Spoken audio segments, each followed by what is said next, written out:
Welcome back to my channel. My name is Dr. Anwar Youssef Dunbar, and this is Big Discussions 76 Sports. First of all, please like this video, please share it, and please subscribe to my channel.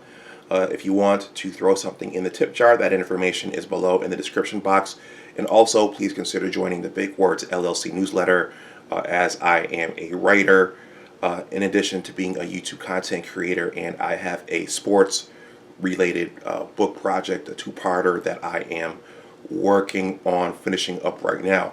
Speaking of subscribers, I am right now in the high 1080s, so I'm hovering around 1090 subs. So if you're watching this and if you're new, please hit that subscribe button and help push me up to 1100.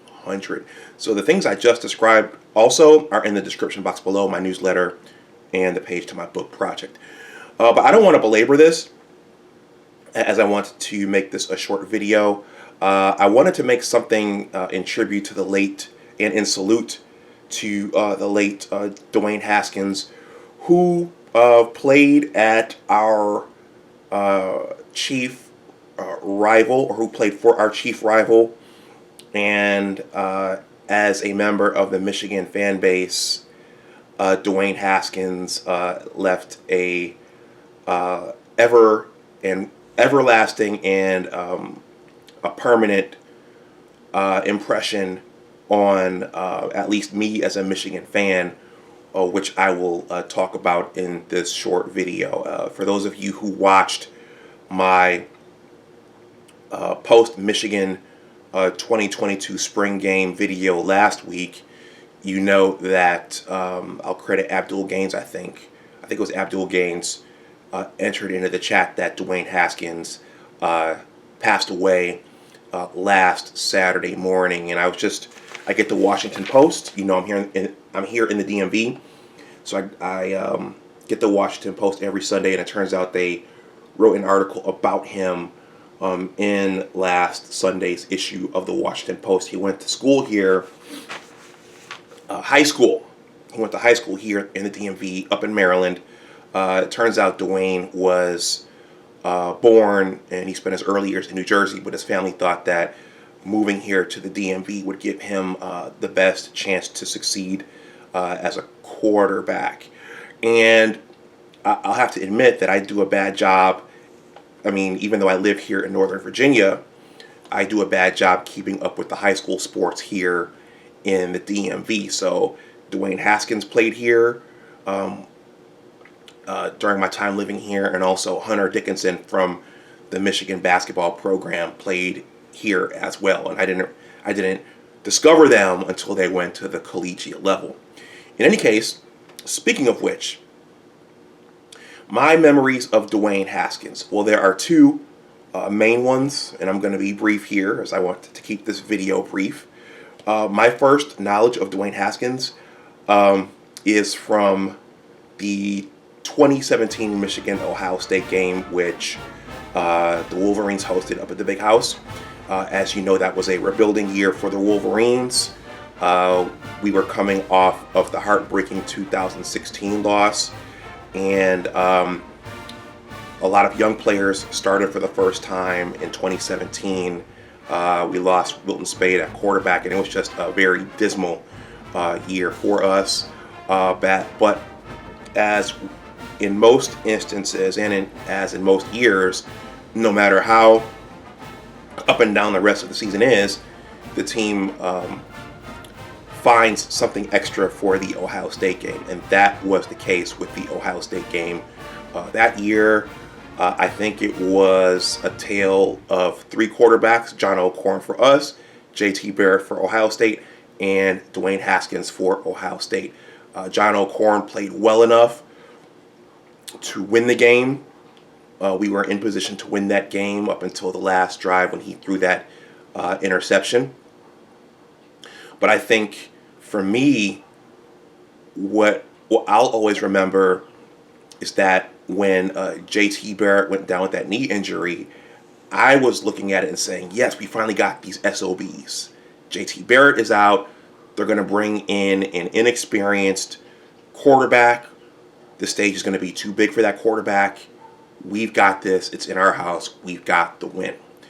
I had never heard of Dwayne Haskins before, but as you know, he came in and moved the Ohio State offense up and down the field, arguably much better than JT Barrett.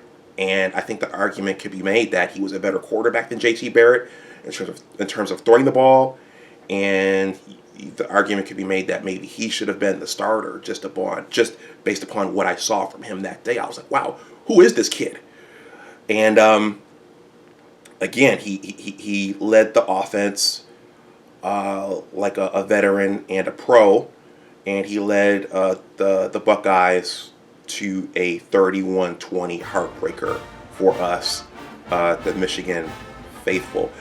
Years later, and I didn't know this because I wasn't following recruiting as closely, and I don't, I have my hands full covering the Michigan football program. But it turns out that Dwayne beat out Joe Burrow, who went on to have a stellar career at LSU, and he just led Bengals to the Super Bowl. He also beat out Tate Martell. So there was a bit of a quarterback competition, a stiff and heated quarterback competition there in Columbus. And Dwayne beat out two notable quarterbacks to be JT Barrett's backup and then to be the starter in 2018. So we all know that the 2018 season was the quote-unquote revenge tour season for the Michigan football program. And for the sake of time, I'll just say that it came to a crash landing right there in Columbus at the Horseshoe. I would say that game, the story of that game was, well, three things. Don Brown's defense, which historically, I'm hearing that he was on staff with Ryan Day. I think it was at UMass, one of the New England schools. So Ryan Day, who was the offensive coordinator for Ohio State, was very, very familiar with the Viper. So Don Brown's defense was partly the story of that game. Jimbo's over-conservative play calling was the story of that game, but also Dwayne Haskins' quarterback play was the story of that game. And Ryan Day could have put together the most elaborate game plan, but it was Dwayne Haskins' accuracy and his throwing ability and his poise in the pocket that allowed him and the Ohio State offense to carve up our defense that day, and on their way to a 60-39 rout, and another embarrassing loss for our Maize and Blue, and another heartbreaking loss for us, the Michigan fan base. After that game, Dwayne went pro, paving the way for Justin Fields. But those were two heartbreaking losses for our Maize and Blue, our winged helmets, our Michigan football program, and those were at the hands of Dwayne Haskins. I'm the type of fan, no matter how much I dislike our rival, if our rival is better and if our rival has talented players, I'm the type of fan who can give respect to our rival and their players. So I have nothing but the utmost respect for Dwayne Haskins. He had some struggles at the pro level. It sounds like he was coming out of that with Pittsburgh. He was drafted by the then Washington Redskins, and he had found a new home in Pittsburgh when he passed away. But I will always have respect for him and what he did, even if it was to the demise of my Maize and Blue.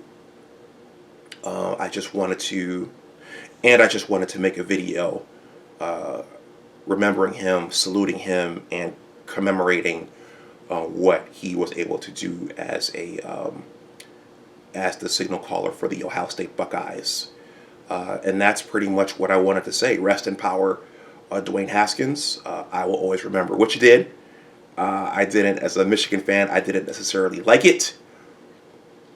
But yeah, he is one of the most notable Ohio State quarterbacks, in my opinion. Anyhow, let me know what you think in the comment section below. Please like, share, and subscribe, especially if you're an Ohio State fan and the algorithm brought you here. I might throw some music under this, particularly the Ohio State fight song, depending upon how the YouTube algorithm treats that.